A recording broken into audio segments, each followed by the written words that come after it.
활동을 많이 하신 분들 많이 계시기 때문에 제가 어디 강의 갈 때 늘 사용하는 방법 중에 하나가 특히 오전 시간을 제가 강의할 때에는 대개 한 5분 일찍 끝내줍니다.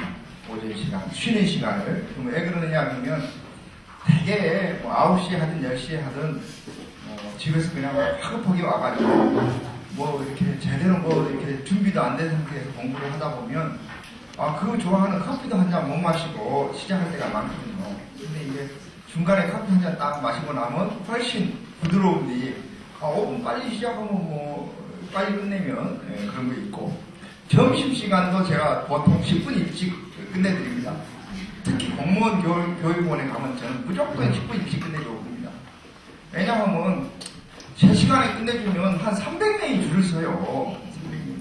그런데 이제 한 5분, 10분 빨리 끝내드리면 줄을 한 30명만 서보면 되니까 점심시간 그것 때문에 하루가 얼마나 즐거운데 거기서 한 300명 줄 서고 있어 봐요. 그러니까 근데 오늘은 제가 그걸 지키기가 어렵게 돼서 미안했습니다. 왜 그러냐면 우리 식당이 한 동시에 한 70명이나 80명이 이용할 수 있을 겁니다. 동시에. 근데 딱 11시 한 55분부터 12시 한 15분까지는 꽉 차 있어요. 기존의 교수님들이 혹은 직원 선생님들이. 그래서 이제 식당에다가 우리가 조금 일찍 시작해도 좋고 조금 늦게 시작해도 좋으니까 거기 식당을 좀 이용합시다 했더만 일찍 시작하면 민원이 들어온답니다. 쉽게 말해서 객들이 와갖고 일찍 밥을 먹어보면 당신들이 왔을 때 자리가 없잖아요. 그러니까 이제 한 15분쯤 되면 이제 그 고객들이 이제 거의 다 빠져나가게 됩니다. 그래서 이제 우리만을 위해서 다시 한번 상을 차려줄 수 있다고 해가지고 이제 한 15분께 끝낼 생각인데 그럼 여기서 이렇게 식당까지 걸어가시면 또 한 20분 되지 않겠습니까? 그래서 식당에다는 20분쯤 우리가 올 거다 이렇게 얘기해놨습니다. 물론 그 옆에 학생식당도 있는데 제가 이상하게도 주방은 같습니다. 학생식당하고 교수식당이 주방이 같은데 제가 교수식당에서 먹으면 밥이 더 맛있더라고요. 500원 비쌉니다. 그리고 약간 어쨌든 분위기가 좀 다른 것 같아요.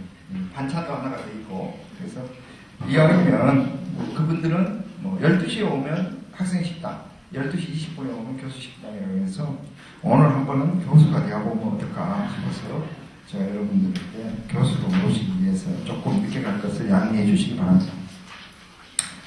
자, 그러면 어떤 부분들을 우리가 변화시키기 위해서 노력해야 되는지를 제가 30분 정도 얘기를 하고 질문을 받도록 하겠는데요. 우선 현재 우리나라의 복지제도의 상당수가 도시를 염두에 두고 만들어둔 제도가 대부분입니다. 그러면 그 이유가 뭐냐? 원래 사회복지학의 출발이 도시 빈민의 문제를 어떻게 해결할 것인가에서 출발했습니다. 자, 이 불황인들이 계속 도시로 몰려오기 시작해서 이제 영국 경우 1869년에 자선조직협회라는 것을 만듭니다. 그리고 도시 빈민지역을 중심으로 해서 인보가이라는 것을 만들어요. 자, 그걸 꼰따가지고 미국에서도 자선조직협회를 만들고 미국에서도 영국의 토인비호를 꼰따가지고 헐하우스라는 것을 만듭니다. 그리고 이분들이 중심이 되어서 사회복지 교육을 체계화시켰어요. 그러니까 사회복지라는 교육이 대학에서 좀 체계적으로 가르치기 시작한 것이 한 100년 됩니다. 그러면 100년 동안 이 사람들이 연구하고 이렇게 방법을 발전시킨 많은 내용들은 시카고의 빈민들을 어떻게 해결할 것인가 이런 내용들입니다. 쉽게 말씀드려서 그것이 책으로 만들어져 가지고 세계 방방곡곡으로 퍼져 있는 겁니다. 우리 대학만 하더라도 대학에 지금 사회복지 교수가 한 20명 되는데 그 중에 미국 박사, 영국 박사, 독일 박사, 일본 박사, 한국 박사 해서 5나라의 박사가 있어요.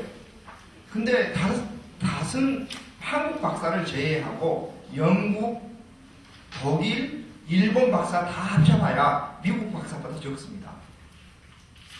그러니까 결국은 우리 교육의 대부분이 미국에서 수입해 온 거고 또 우리가 배우는 많은 빈곤에 대한 이야기는 거의 서울의 봉천동, 신림동, 상계동 이야기입니다. 저도 서울에 있으면서 빈민지역 조사를 한다. 그러면 봉천동, 신림동, 상계동 혹은 중계동 혹은 하월곡동 등을 아주 발바닥에 땀이 나도록 돌아다녔습니다. 그리고 그냥 서울만 조사하기가 좀 그러면 화순에 있는 구암리 가서 그냥 몇 사회에 조사해가지고 그냥 조사했다고 해보고 맙니다. 그런데 그 연구하는 사람은 연구실이 서울에 있습니다. 그러니까 상상력이 서울을 벗어나기가 어렵습니다. 그러면 기껏 벗어나야 과천입니다. 복지부가 과천에 있다가 최근에는 또 서울로 올라갔습니다만 그러니까 결국은 서울 중심의 생각에서 벗어나기가 어렵습니다. 그래서 저는 여러분들이 복지를 변화시키기 위해서 농촌의 입장에서 복지를 변화시키도록 의견을 내야 됩니다. 예를 들면 국민기초생활보장제도를 예를 들도록 합시다.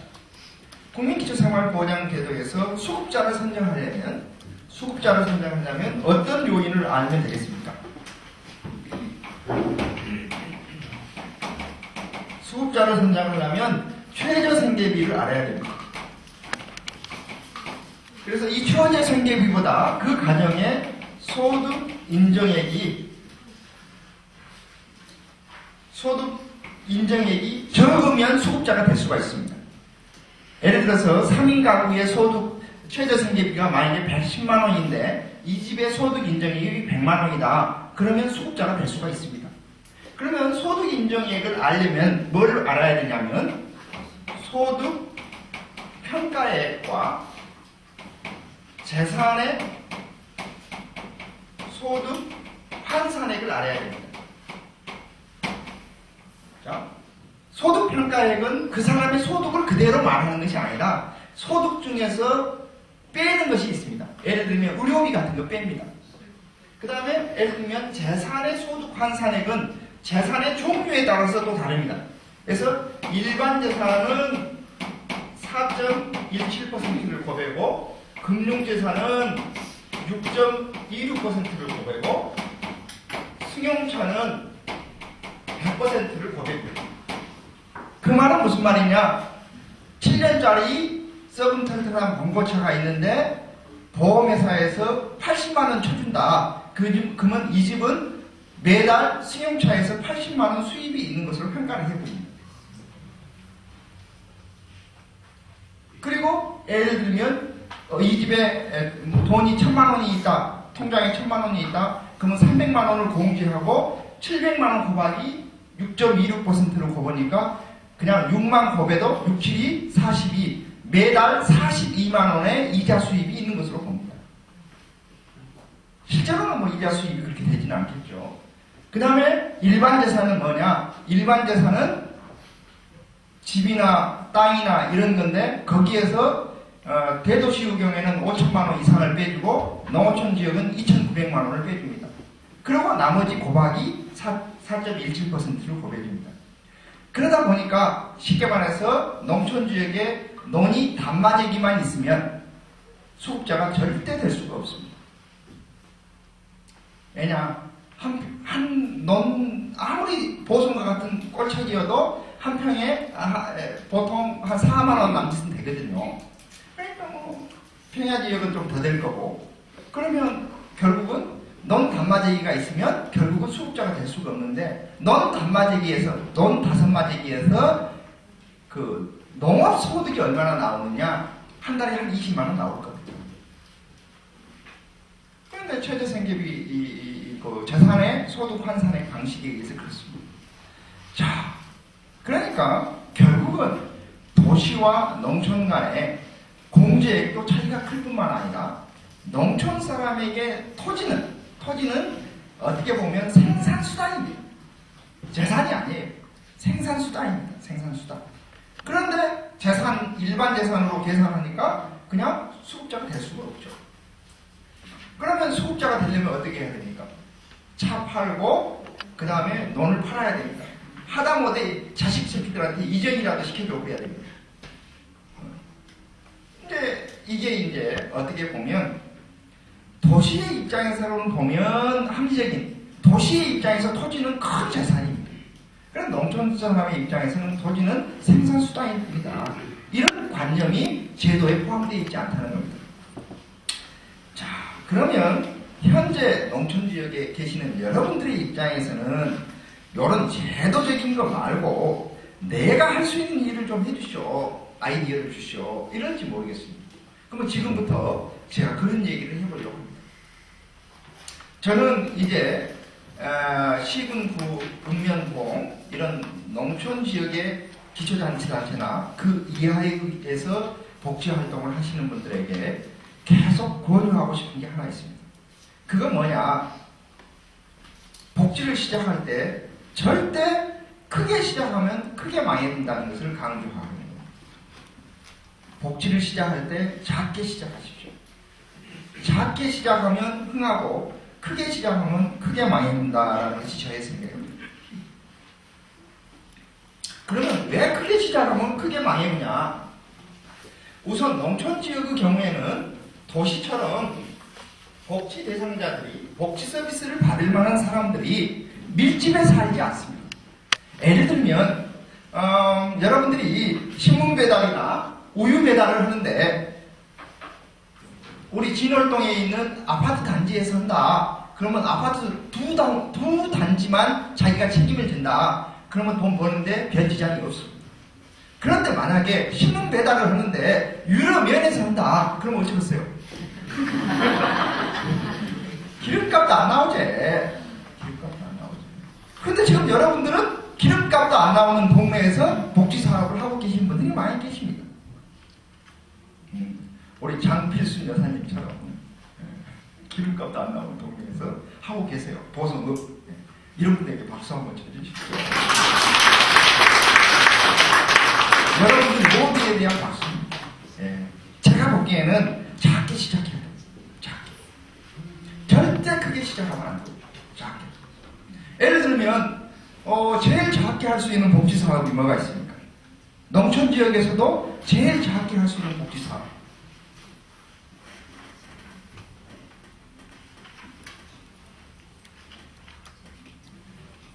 자, 농촌 지역에서 제일 작게 할 수 있는 사업. 시 혼자도 할 수 있는 사업. 사회복지사 혼자도 할 수 있는 사업.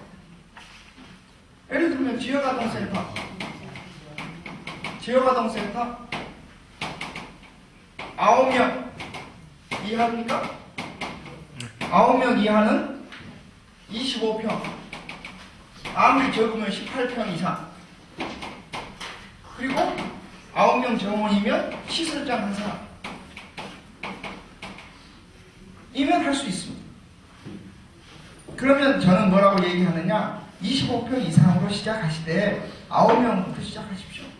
근데 꼭 사업계획서 쓰신 분이 29명 이하 이렇게 써가지고 옵니다. 그럼 29명이면 직원이 몇 명이 필요합니까? 2명? 시설장하고 직원 1명. 자, 그런데 말이죠. 아무리 돈이 국가에서 빨리 나와도 1년 이상 있어야 나옵니다.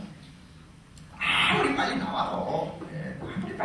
왜? 국가 예산은 대부분 올 예산은 작년도에 수립이 됐기 때문에 예를 들면 작년 한 6월에나 수립이 됐는데 작년 뭐 한 7월에나 만약에 시작했다. 그러면 1년 안 나오는 겁니다. 그 해 안 나오고 그 다음에도 안 나오는 거예요. 그러면 1년 6개월 안 나오는 겁니다. 그렇죠? 그러니까 예를 들면 6월이나 7월에 시작하는 것보다는 11월에 시작하는 게 낫겠죠. 그리고 9명으로 시작하면 나만 인건비를 안 받으면 되니까 그냥 우리 집에서 밥 삶아 먹고 그냥 나만 안 받아보면 돈 달라는 사람은 없으니까 빚쟁이는 안 되는 거죠. 그런데 29명으로 신고를 하면 이제 다른 사람 공급을 줘야 되는데 뭐 나는 예를 들면 한 푼이라도 적게 주고 싶은데 이 사람은 인접에서는 예를 들어서 얼마 준다요. 그럼 못 주겠어요. 스카우트 하는 입장에서 거기는 맞춰줘야지. 그러면 아무리 더럽게 둬도 1년에 인건비로 1,000만 원 이상 나가는 거죠. 생돈 나가는 겁니다. 쉽게 말해서. 그리고 9명이 있는 거다고 29명이 있는 거다고 이제 채우기는 29명까지 못 채우더라도 예를 들면 9명으로 채우겠다는 것은 7명도 괜찮다는 말이거든요. 그런데 29명 해놓고 11명 있다고 하면 못 채웠어요. 좀 사기꾼처럼 보이지? 그러잖아요. 그런데 9명이니 실제로 애들이 11명 있다. 아, 그러면 원장님이 저기는 후한가 보다. 이렇게 생각하지. 왜 정원 이상으로 받고 있어? 이런 사람 없어요. 네. 지원도 못 해주는데, 나 11명씩이나 미개줘요. 그러니까, 인건비 들어가죠. 밥 미개줘야죠. 그래도 때때로 야외 활동도 해야 되죠. 안 됩니다. 그러니까, 처음 시작할 때는 작게 시작하시면 됩니다. 작게. 그러다가, 보니까 치료가동센터도 이제 이용자가 많다. 그러면 증원을 하면 됩니다. 증원 신청을 하면 돼요. 자, 그런데 보니까 애들은 점점 없어지고 노인에 대해서 관심이 많다. 그러면 노인사업도 생각해 보셔야 됩니다. 노인사업도 가정봉사원 파견을 주로 하는 사업이 있고 주간보호를 주로 하는 사업이 있고 그 다음에 주야간 보호를 주로 하거나 방문 요양을 하거나 뭐 방문 모의고를 하거나 이런 사업들이 있어요. 종류가 여러 종류가 있습니다. 그럼 그 중에서 우리 지역에서 정말 꼭 필요한 사업이 뭔가를 생각해 봐야 됩니다. 이 책에 글을 쓰신 김양희 원장님이 저한테 물어보시더라고요. 처음에 제가 농촌복지를 하려고 하는데 뭘 하시냐고, 뭘 했으면 좋겠습니까? 그래서 저는 가정봉사원 파견 사업을 하시면 좋겠습니다. 그렇게 제가 제안을 드렸어요. 그 이유는 뭐냐? 가정봉사원 파견 사업은 솔직하게 말해서 방 하나 있고 전화기 하나 있으면 할 수 있습니다. 왜? 봉사자들을 모아가지고 교육시켜서 파견해보면 끝나니까. 그냥 좀 이해가 잘 안 되신 분은 그냥 파출부 이렇게 예전에 불러다가 연결시켜주면 끝나는 사업하고 비슷하다고 생각하시면 돼요. 근데 이 양반은 가정봉사원 파견 사업보다는 주간보호 사업을 시작을 했어요. 주간보호 사업을. 그래서 한 8년 전에 농가주택을 무료로 얻어가지고 당신 돈 4천만 원을 가지고 당신과 자원봉사자 1명, 2명이서 시작을 했습니다. 8년 전에. 지금 직원이 약 30명 되는 기관으로 성장이 있습니다. 그런데 이 기관도 2년 동안 거의 정부 지원을 한 푼도 못 받다시피 했어요. 그런데 이분이 주간보호를 하기를 참 잘했다라고 생각하시더라고요. 그럼 왜 그러느냐? 자, 우선 도시의 경우에는 가정봉사원 파견 사업이 전화 한 대가 하고 공간 하나만 있으면 시작할 수 있지만 가정봉사원들이 돌아다녀야 되잖아요. 그럼 만약 가정봉사원이 5명이다, 10명이다. 그러면 뭐 10명이 다 자기 차가 있거나 하다못해 자전차가 있거나 오토바이가 있거나 해야 이동이 가능한 거죠. 아니면 누군가가 차가 있어갖고 떨궈 줄 수 있거나. 그런데 그러려면은 기름값도 무시할 수가 없죠. 자, 근데 욕구조사를 해봤더만 반찬 몇 개 갖다 주는 것보다 그냥 나도 다른 사람들과 함께 어울려서 낮 시간을 보냈으면 좋겠다 하는 노인들이 훨씬 많더라 이거예요. 그래서 이분은 욕구조사에 근거해서 마치 어린이집처럼 차를 한 바퀴 땡 돌려보면 모셔오고 그 다음에 여기서 놀다가 차를 한 바퀴 뺑 돌려보면 차 한 대에 기름값만 있으면 되더라라는 거예요. 그래서 이제 노인들이 이제 한 10여 명 모셨을 거 아닙니까? 주간보호 사업으로. 그리고 이분은 정부 재정을 안 받았기 때문에 어떻게 그러면 사셨냐? 그랬더만 간단해요. 처음에는 어디서 낯선 사람이 와가지고 우리 동네 노인들을 이렇게 모신다냐 라고 생각을 했는데, 보니까 오시는 노인들이 예를 들면 에어박이 크고 있다고 하나씩 따갖고 같이 이렇게 차를 타고, 그 다음에 이제 고구마철 되면 고구마 좀 캐가라고 하고, 또 이웃집에서 무부도 좀 뽑아다 주고. 그러니까 낯선 사람이 우리 동네에 와서 복지사업을 하는데 정부 지원도 없이 한다는 것을 알고 주민들이 하나하나 도와주기 시작한 거예요. 그러니까 먹는 문제가 해결이 되더라. 이게 직원 인건비가 안 나올 뿐이지 먹는 문제가 해결이 되더라. 그럼 뭐 먹는 문제가 해결이 되면 얼마나 많이 해결된 겁니까? 그래서 직원 인건비는 주로 어디에다 했느냐? 각종 프로포절, 예를 들면 삼성 복지재단 같은데 이런 거 있잖아요. 이런 데에다가 뭐 작은 사람 큰 나무 것 같은 이런 데다가 내가지고 이러이러한 사업을 합니다. 그런 사업을 하는데 돈이 뭐 얼마 필요합니다. 그래서 간사 인건비가 50만 원 곱하기 뭐 10개월 이런 식으로 해서 이제 조금씩 여러 군데에서 조사를 해서 한 2년을 버텼다고 해요. 자, 그런데 놀랍게도 이분이 달성군에 있는 경상북도 달성군이 아닙니다. 대구광역시 달성군이에요. 예, 그런데 대구 안에 있는 농촌지역이라고 볼 수 있죠. 자, 이제 연말에 이분들이 좀 이제 기름값도 좀 필요하고 해서 붕어빵을 구웠대요. 예, 마을 입구에서. 그랬더만 많은 주민들이 원장님이 붕어빵을 구워보면 우리가 낯이 어떻게 됩니까? 원장님은 방에 가서 원을 운영해 주시고 붕어빵은 우리가 구울게요. 예.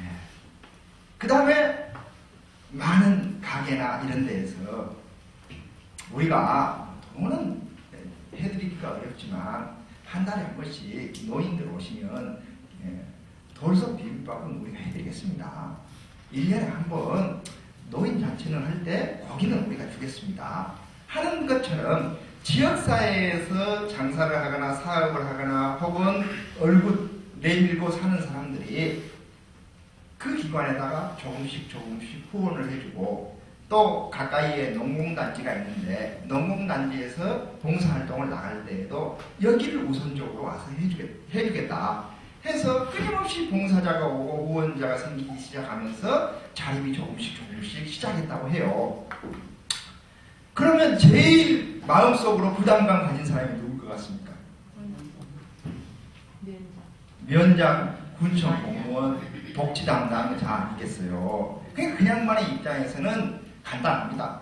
예를 들면 농어촌 지역의 복지사업을 활성화시켜야 된다 해가지고, 예를 들면 재가노인복지사업을 한다. 그럼 거기 재가노인복지사업 지정해주면 됩니다. 그럼 인건비 나와요. 그 다음에 예를 들면 독거노인 돌봄사업 한다. 그럼 거기 지정해주면 됩니다. 거기서 자원봉사자 모집해서 이렇게 하면 됩니다. 그 다음에 예를 들면 농어촌 소규모 다기능 복지시설이 필요하다. 거기 지원해주면 돼요. 거기다 짓면 됩니다. 바로 이 농어촌 지역에 소규모 다기능 복지시설이 필요하다라는 제안을 누가 했느냐? 우리가 했어요. 우리가. 언제? 2004년도에. 제가 주장을 했습니다. 제가. 그리고 이렇게 현장에 있는 분들이 아이디어를 줬어요. 왜 한국의 사회복지는 시설복지 따로 하고 재가복지 따로 하냐 이거예요. 알고 보면 제가 안에 시설이 있어야 되는 거예요. 한때 우리나라 시설은 30인 이상을 수용하는 시설을 지칭하는 건 허가도 안에 없어요.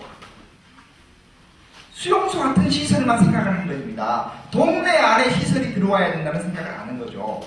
그래서 재가도 하고 시설도 할 수 있는 것을 지어야 되지 않겠느냐.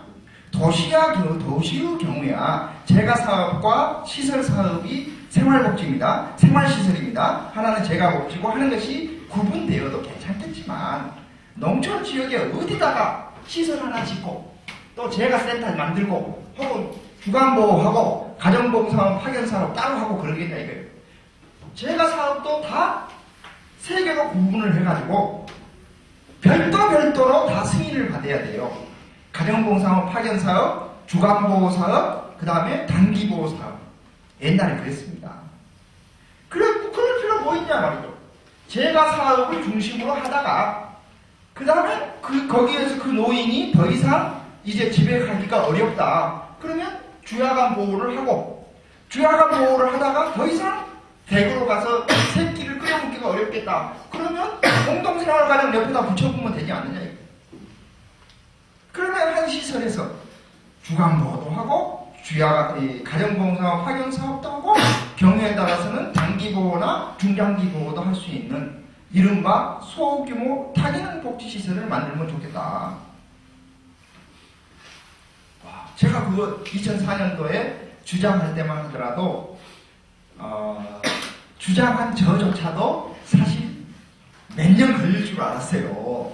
요거 시행이 되려면. 그런데 몇 년이 아니라 그냥 한 1년만 지나니까 돼야 하더만. 왜? 복지부 입장에서 봐도 이것이 훨씬 돈이 적게 들고 훨씬 더 수지가 맞는 거예요. 예를 들면 뭐 230개 시군이 있는데 230개 시군에다가 생활시설 하나 만들어주고 제가 시설 하나씩 만들어주고 제가 가정봉사원, 주간보호, 뭐 단기보호 이런 거 다 승인해주면 언제 이거 채우겠어요. 그런데 예를 들면 보성지역의 경우다 그러면 보성읍에, 벌교읍에, 그 다음에 북부 4개면을 책임지는 지역에다가 요는 소규모 다기능 시설 하나씩 집어넣으면 웬만하면 커버가 되는 거죠. 그래서 결국은 이런 시설들이 늘어나기 시작을 했습니다. 아마도 지금 노인복지시설들이 폭발적으로 늘어나는 것들은 이런 제도의 변화하고 매우 밀접한 관련이 있을 것입니다. 그런데 지금 다른 지역하고 우리 지역이 직면하고 있는 문제가 조금 다릅니다. 제가 서울이나 인천 지역 같은 경우에는 아직도 지금 이 노인시설들이 부족하다고 아우성이에요. 대기자가 많습니다. 그런데 광주나 전남, 특히 전남의 시설들은 대기자가 거의 없습니다. 대기자가 없다는 것은 무슨 말이냐? 예를 들면 어떤 시설이 9명을 기준으로 해서 노인 공동생활가정, 노인 요양 공동생활가정을 운영을 하는데 어떤 분이 돌아가셨어요. 그러면 야단명이 될 거 아닙니까? 그러면 뭐 한두 달 안에 채워져 보면 상관이 없습니다. 근데 또 한 분이 또 돌아가셨어. 그러면 결국은 이 9명에서 2명이 차지하는 비중은 큽니다. 한 분이 대개 한 45만원 내지 50만원 정도 낸다고 봐야 되거든요. 그러면 매달 수입이 100만원이 안 들어오는데 수입이 들어와야 될 돈이 안 들어와고 그 다음에 요양보험에서 처리되는 것이 또 한 돈 100만원 되니까 그러면 합치면 뭐 한 달이면 한 300만원 정도가 안 들어오는 거예요. 그러면 직원 하나를 잘라야 돼요. 그러면 누구를 자르겠습니까? 또 한 명 들어와보면 그러면 또 채용한다고? 일용직이간디? 대기자 명단이 어느 정도 확보가 돼야 돼요. 대기자 명단이. 그런데 대기자 명단이 거의 없습니다. 전남의 경우 매우 심합니다. 그러니까 어떻게 하겠어요? 재산을 갚기가 힘들어요. 여기서 빼오거나 아니면 이제 제일 좋은 방법이 보험 처리되는 것은 어쩔 수 없으니까 개인에게 부담하는 것이 식비하고 간식비 아닙니까? 그러니까 식비와 간식비를 어떤 데에서는 2,500원 받고 어떤 데에서는 2,000원 받고 어떤 데에서는 1,500원 받고 어떤 데에서는 2,000원 받는다고 해놓고 실제로는 깎아주고 이런 식으로 이제 하니 운영하는 사람의 입장에서도 힘들고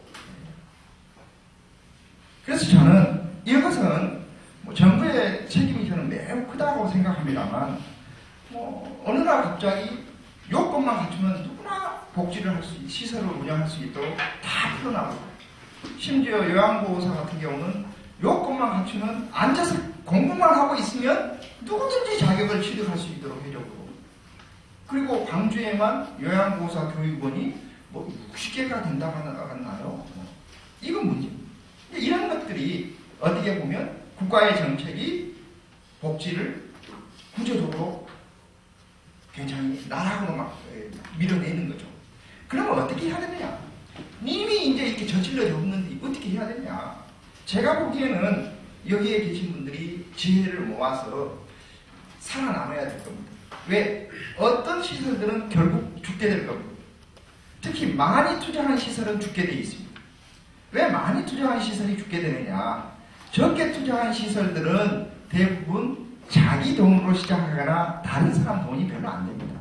그러니까 결국은 내 목 조금 줄여보면 괜찮을 수가 있어요. 그런데 예를 들면 시설 짓겠다고 해서 한 2억쯤 빚을 냈다고 봅시다. 그러면 대개 뭐 3년 거치 5년 분할 상환 뭐 이런 식으로 이제 돈을 빌렸을 가능성이 높습니다. 그러면 3년 거치 때에는 이자만 내지만 5년 분할 상환을 한다고 봅시다. 자, 2억 원을 5년 동안 나누려면 자, 1년에 얼마씩 갚아야 됩니까? 원금만 4천만 원입니다. 자, 원금 4천만 원을 매달 갚으려면 얼마를 갚아야 됩니까? 이자까지 좀 계산하면 한 400만 원은 갚아야 시설이 운영이 될 겁니다. 아, 근데 이 300만 원이 지금 안 들어온다는 게 들어와야 할 300만 원조차도 들어온다 하더라도 300만 원, 400만 원의 순수익이 있어야 되는 거예요. 그러니까 많은 거죠. 내 필요 넣었으면 땅이라도 살아났는데 저당 잡혀 불고 그 다음에 경매 붙어보면 결국은 땅도 건물도 다 날아갑니다. 그래서 저는 여러분들 중에 혹시 복지를 꿈꾸는 사람이 있다면 혹은 현재 복지를 하고 계신 분들에게 권유하고 싶은 것은 뭐냐면 새로운 자원을 막 투자하려고만 하시지 말고 있는 자원을 어떻게 효율적으로 할 것인가 하는 것들에 대해서 많이 생각해 보시기 바랍니다. 그래서 정이 안 되면 하나의 시설만 고집할 것이 아니라 아동시설, 노인시설, 그리고 예를 들면 꼭 복지시설로 지정은 안 되어 있지만 예를 들면 소규모 도서관 사업이라든지 뭐 마을 만들기 사업이라든지 이런 다른 유관 사업과 연계를 시켜보시기 바랍니다. 예를 들면 노인 요양시설을 하나 가지고 있는데 그 옆에다가 지역아동센터를 가지고 있다. 그럼 아이들과 노인들이 교육할 수 있는 기회도 늘어나게 될 겁니다. 그리고 그 지역아동센터에다가 다시 예를 들면 소규모 도서관 사업을 운영하고 있다. 그러면 또 이 지원은 또 별도로 받습니다. 그 다음에 마을 만들기 사업이나 농촌의 체험 관광이나 하는 것과 연계시킬 수 있다. 그러면 예를 들면 방학 때라든지 특별한 절기에 변화를 시도할 수 있습니다. 그리고 그걸 여러분들이 하셔야 됩니다. 왜냐? 내부 자원만 동원해 갖고는 농촌이 살기가 매우 힘들게 되어 있습니다. 쉽게 말해서 공사 딱 잡은 시기예요. 농촌에 돈이 있어야 돈을 받은 문제. 돈이 안 놀게 되어 있습니다. 그런데 결국은 어디서 잡아먹어야 되느냐? 우리의 경우에는 도시의 자원을, 그 다음에 우리나라의 입장에서는 외국의 자원을 끌어들여야 됩니다. 그런데 어떻게 끌어들여요? 자기가 가지고 있는 자원을 어떻게 활용할 것인가에 대해서 많이 상상해 보시기 바랍니다. 자, 예를 제가 하나 듣도록 하겠습니다. 대전에 가면 복지관이 하나 있는데 대동복지관이라고 대동에가 있습니다. 근데 복지관이 어디에가 있느냐? 한 7분 응선쯤에 있어요. 7분 응선. 왜 하필이면 이런 데다 짓는지 모르겠어. 복지관은. 여기다가 지어야 사람들이 많이 이용하지. 근데 여기다는 복지관 절대 안 짓습니다. 여기다는 세무소 같은 거. 좋은 땅에다는 이런 거 짓고 아주 그냥 산비탈의 어디에다가 복지관을 짓습니다. 근데 이 복지관이 한 6, 7년 운영을 했는데 거의 망해갔어요. 유일하게 살아있는 공간이 뭐냐? 어린이집입니다. 복지관에서. 왜? 차에서 태워갖고 뺑 왔다가 다시 데려다 주니까. 주민들이 이렇게 왔다 갔다 하는 것은 이용이 안 돼요. 근데 새로운 사람이 관장으로 들어오면서 복지관이 완전히 바뀌게 됐는데, 예를 들면 이런 겁니다. 부모님과 함께 자전거 여행. 가족과 함께 하는 자전거 여행. 근데 여기서 어디 삼길산에서 자전거 여행을 해요? 아니에요. 대전역으로 9시까지 모이쇼. 이렇게 하면 됩니다. 청갑이 10,000원씩 갖고.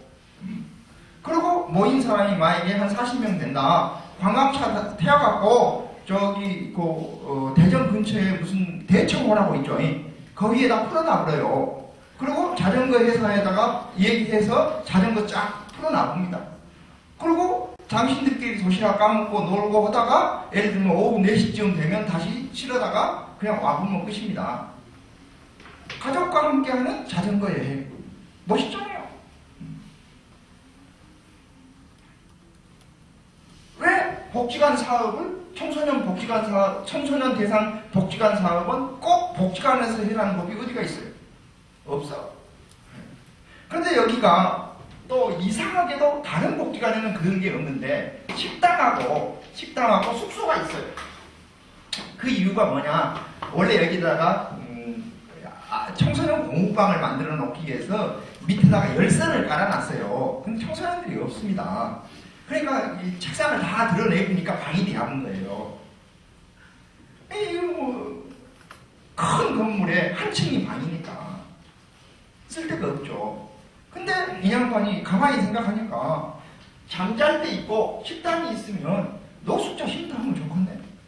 그래서 노숙자 쉼터를 따온 거예요. 어차피 어린이집밖에 안 된 게 노숙자 쉼터를 했어요. 근데 이 사람들이 늘 싸우는 거예요. 노숙자들이 스트레스가 많아가지고 술만 먹으면. 근데 노숙자 쉼터의 중요한 특징이 뭐냐면 절대 술을 마셔서는 안 됩니다. 그 안에서 규칙이에요. 근데 술을 평생 마셨던 사람이 일도 없는데 술 안 마시고 살겠어요. 몰래 세주 한 잔 마시지. 그러면 또 시비가 거쳐요. 그래서 이 양반이 아이디어를 낸 게 뭐냐면 이제 IMF 직후에 이 많은 가게들이 부도가 나니까 그 중에 건재상의 부도가 난 것을 받아가지고 그 지역의 장애인들의 가정에 지붕을 이어주거나 도배를 해주거나 새마을 보일러를 고쳐주는 이런 일종의 집수리 사업단을 만든 거예요. 그래놓고 실제로 일할 사람이 5명이 필요하면 10명 보내는 겁니다. 그러니까 힘들지 않겠죠. 자, 그러면 여러분들이 아무리 장애인이라고 하더라도 집에 와서 도배해주지, 천장해주지, 장판 깔아주지, 그런데 세주가 안 나오겠어요? 세주가 나오지. 새거리로 나오든지 반주로 나오든지. 그럼 일하다 먹은 것은 어때요?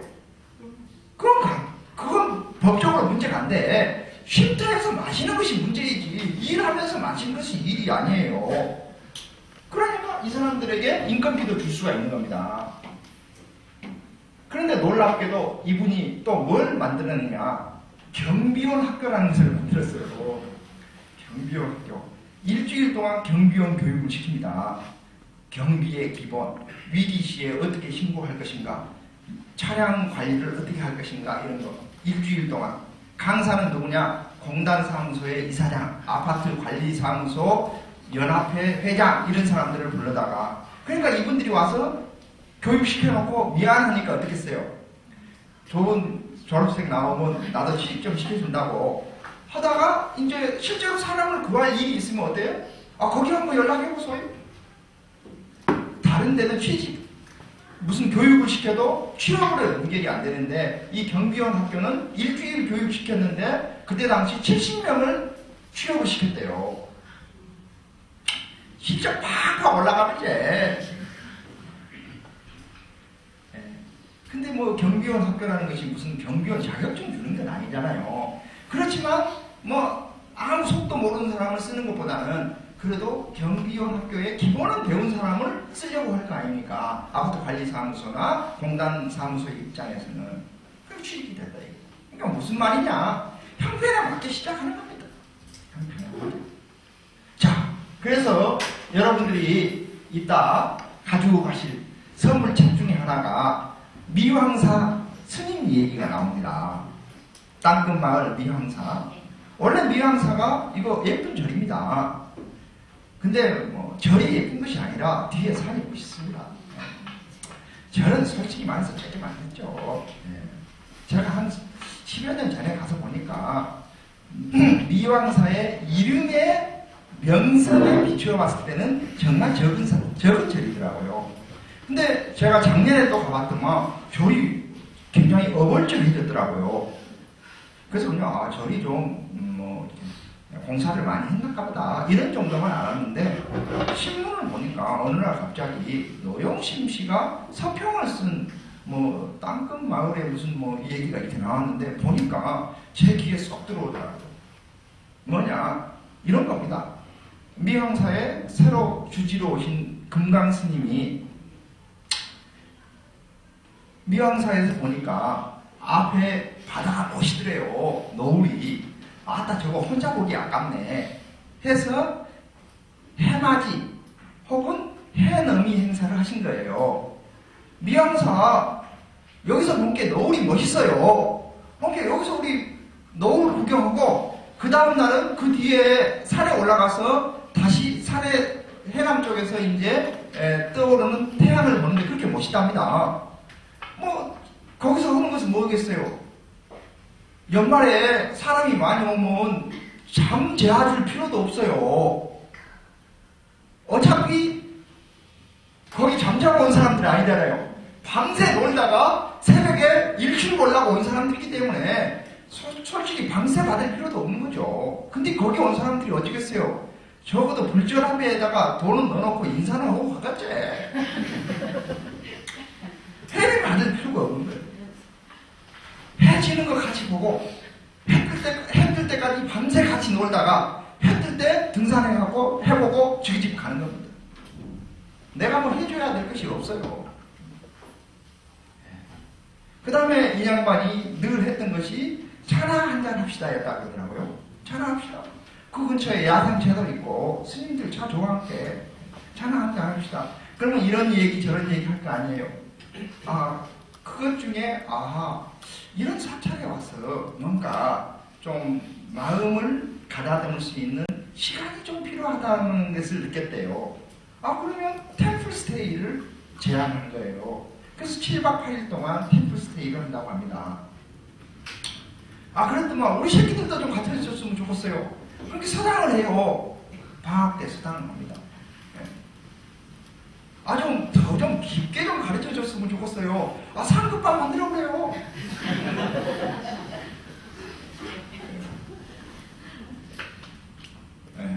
한번 봐보십시오. 그러면 해맞이, 해넘이 하죠. 템플스테이 하죠. 한문학당 하죠. 또 무슨 열린 음악회 같은 산사 음악회도 한번 했는데 노영심이가 온다고 하니까 어쩌겠어요. 사람들이 미어 터져버리지. 그리고 바로 거기에서 노영심의 음반을 팔아가지고 기금을 모아서 그 밑에 있는 거의 폐교 위기에 있는 학교에 차를 하나 기증을 했답니다.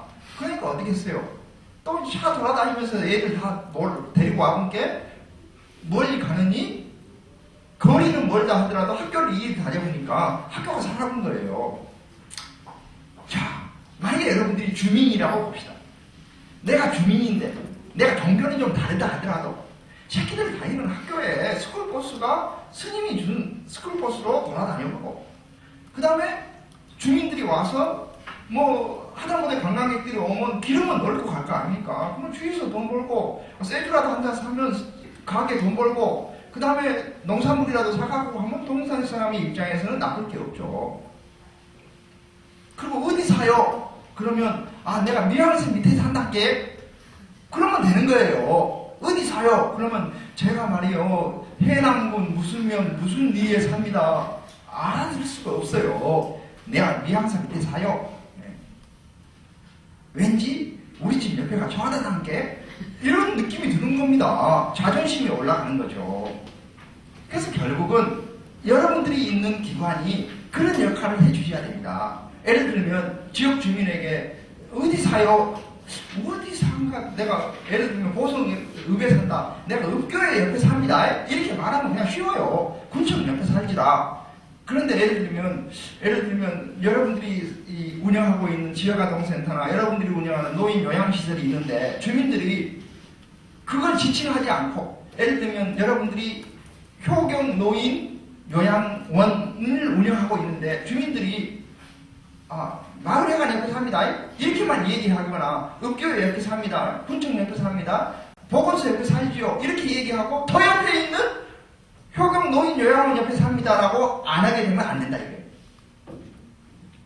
주민들이 여러분들 시설 옆에 사는 것을 자랑스럽게 생각할 수 있도록 해줘야 됩니다. 그거 힘들죠. 힘듭니다. 왜? 기피 시설이 없으니까. 그런데 말이죠. 장사에 가면 프란체스코의 집이 있습니다. 이 집 지을 때 3년 동안 건물을 못 지었어요. 왜? 포크레인이 들어오면 들어놓은 게 땅 파기를 해야 건물을 지었는데 포크레인이 들어오면 주문이 늘어놓고요. 그 다음에 그냥 콤바인 무슨 트랙터 이런 것을 다 마을 입구에다가 다 바리케이트를 쳐놔가지고 주민을 설득하는데 3년이 걸렸다고 합니다. 그런데 지금은 그 시설이 어디서 사요? 프란체스코 집 옆에 삽니다. 네. 이렇게 바뀌어본 거예요. 그럼 왜 그러느냐? 이 시설은 요양시설이었습니다. 그러니까 전통적인 개념의 요양시설 그러면 어떠느냐? 노인들을 돌보는 시설이에요. 60명을 모시고 있으면 60명에게 충성하면 됩니다. 그런데 이 시설은 어떻게 했느냐? 예를 들면 겨울에 목욕하기 어렵잖아요. 농촌에서는. 그러니까 매주 목요일날 목욕을 하면 우선 생활인들이 먼저 목욕하고 그 다음에 마을 어르신들에게 개방을 한 거예요. 공짜입니다. 일주일에 한 번씩 목욕 공짜로 해요. 그럼 목욕하고 나면 기분이 좋지 않습니까? 예. 그 다음에 예를 들면 농사 짓다가 깔기다가 말이죠. 이렇게 좀 다쳤다. 그럼 거기 가면 간호사가 다 이렇게 반창고도 발라주고 공짜입니다. 요것만 해갖고는 감동이 안 돼요. 거기 있는 독서실 그런 공간을 만들게 돼 있습니다. 법적으로. 독서실이 있는데 그 독서실에다가 야학을 해줘요. 야학. 그러면 어떤 사람을 대상으로 야학을 하느냐? 거기 있는 중고등학생들을 대상으로 야학을 해주는데 교사가 누구냐? 과학기술원에 다니는 석박사 학생들이 가르쳐줍니다. 대한민국에서 제일 공부 잘하는 놈들 아닙니까? 영어 수학은 똑소리 난다고 다 소문난 애들이죠. 그 사람들이 자기 자녀를 가르쳐줘요. 공짜입니다. 마을에 행사가 있는데 집에서 행사하기는 어렵다. 그럼 강당을 공짜로 빌려주고 식당을 공짜로 빌려줍니다. 재료만 가지고 와서 하시면 돼요. 하루 종일. 근데 어떤 사람이 펑펑하고 재료만 가지고 와서 잔치하고 가겠냐 이거예요. 싹 청소해놓고 봉투 하나 놔두고 가시지. 그럼 그거 후원금이지. 그러니까 이처럼 주민들과 함께 복지를 하는 거죠. 자, 그런데 놀랍게도 주민들이 더욱 감동해본 것은 뭐냐? 평당 30만원 했던 논값이 평당 60만원이 되고 3년 만에 60만원이 되고 지금은 아마 100만원에도 사기가 어려울 겁니다. 혹시 여러분들이 첨단에서 저기 장성읍 쪽으로 가는 길로 가시다가 오른쪽에 프란체스코의 집이 있고 그 주변 집을 한번 봐보세요. 나도 저런 집에서 한번 살면 좋겠네 하는 집이 썩어보니 있습니다. 이 집을 설계했던 분이 박영선 수사님인데 이분은 바로 설계할 때부터 거기에 그런 주택이 들어설 것을 염두에 두고 설계를 했다는 거예요. 그러니까 어떻게 보면 기피시설이 아니라 그 시설로 해서 다른 시설과 주민공동체를 이룰 수 있는 거죠. 자, 그래서 제가 여러분들에게 권유하고 싶은 것은 우선 정부의 정책의 상당수는 농어촌 주민의 입장에서 혹은 농어촌에서 사회복지를 하는 사람의 입장에서는 불합리한 점이 많습니다. 그 불합리한 점은 우리가 함께 개선해 가십시다. 자, 그런데 현재 여건에서도 우리가 해야 할 일이 많지 않느냐 하는 겁니다. 그걸 변화시키는 일을 함께 해보시자라는 것이 제 제안입니다. 자, 그러면 15분 남았습니다. 우리는 지금보다